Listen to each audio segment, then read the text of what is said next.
আজই ডাউনলোড করুন আর এনজয় করুন আপনার পছন্দের শো। আপনি কত মানুষকে ইন্সপায়ার করেছেন জানেন? এই বর্তমান পরিস্থিতি থেকেও আপনাকে বেরিয়ে আসতে হবে। যে বাচ্চাটা এখনো কথা বলতে শেখেনি, তার জন্য। রায়পূর্ণা, আপনার আমাকে একদমই পছন্দ হয়নি না? এই দেখুন, আমি একা বকবক করে যাচ্ছি। এই তো সেদিন আপনি এলেন, আমি কত কথা বললাম, আপনি কোনো রেসপন্সই করলেন না। আজকেও দেখুন, এই গরমের মধ্যে আপনাকে ডেকে এনেছি, তাও আপনি কোনো কথা বলছেন না। আমিই বকবক করে যাচ্ছি। আপনার কি কোনোভাবে এই ঘরটা পছন্দ হয়নি? হ্যাঁ, সেটা হতে পারে। আমি তো শুনেছি আপনি নাকি খুব সুন্দর ঘর সাজান। আপনার বোন বলেছে আমাকে। একদিন আপনার বাড়িতে আমাকে ইনভাইট করবেন? রায়পূর্ণা, আপনার মেয়ের বিষয়ে তো গল্প করাই হচ্ছে না। কত বয়স হলো ওর? আচ্ছা, মুখে ভাত হয়ে গেছে? যদি মুখে ভাত না হয়ে গিয়ে থাকে, আমি কিন্তু সেলফ ইনভাইট করলাম। আমি কিন্তু যাবই যাব। আপনার মেয়ে নিশ্চয়ই আপনার থেকেও বেশি সুন্দর। আপনি এত সুন্দর, আপনার মেয়ে তো আপনার চেয়ে বেশি সুন্দর হবেই, তাই না? আচ্ছা রায়পূর্ণা, আপনার কি করতে ভালো লাগে? এই ধরুন, ঘর সাজাতে, রান্না করতে, সবাইকে সাহায্য করতে, বেড়াতে যেতে, এগুলো তো আপনি ভালোবাসেন।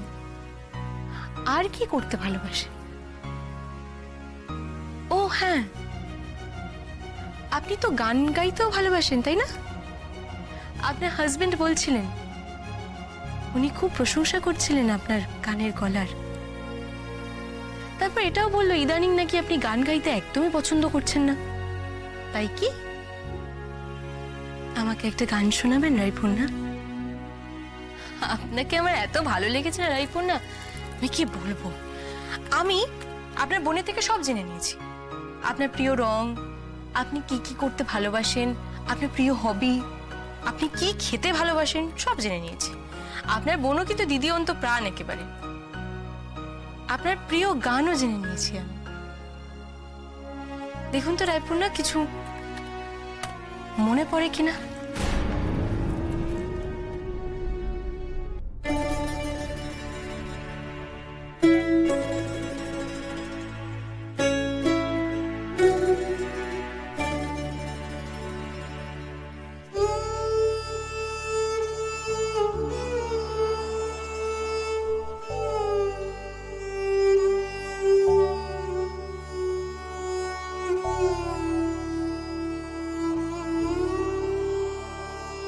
রায়পূর্ণা, আমাদের জীবনে অনেক রকম দুর্ঘটনা ঘটে, তারপরেও জীবনে বেঁচে থাকাটাই তো চ্যালেঞ্জ। সবটা মেনে নিয়ে বেঁচে থাকাটাই চ্যালেঞ্জ।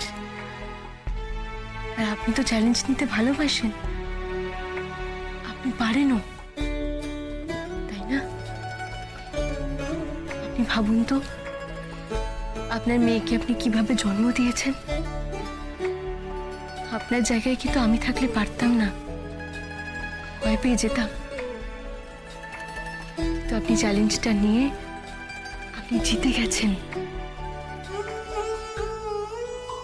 আপনি কত মানুষকে ইন্সপায়ার করেছেন জানেন? দেখুন, এই বর্তমান পরিস্থিতি থেকেও আপনাকে বেরিয়ে আসতে হবে। যে বাচ্চাটা এখনো কথা বলতে শেখেনি, তার জন্য।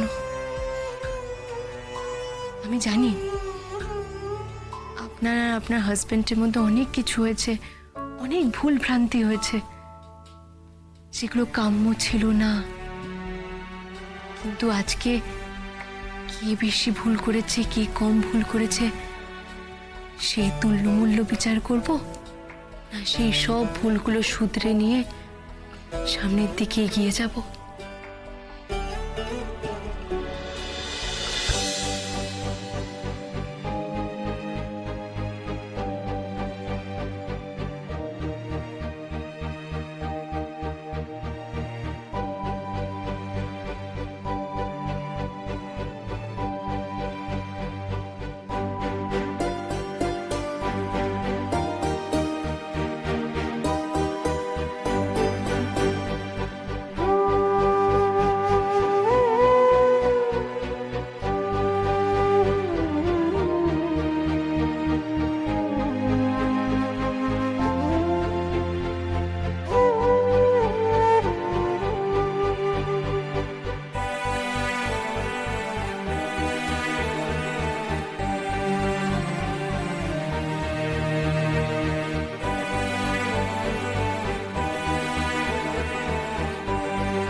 ঠিক আছে রাইপূর্ণা,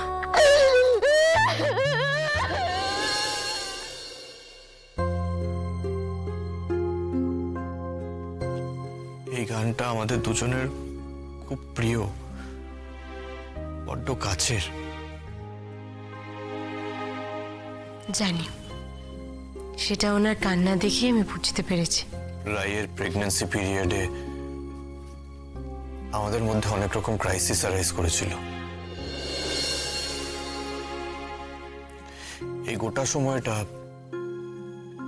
এই গানটা আমাদের দুজনের মধ্যে অ্যান্থেমের মতো ছিল।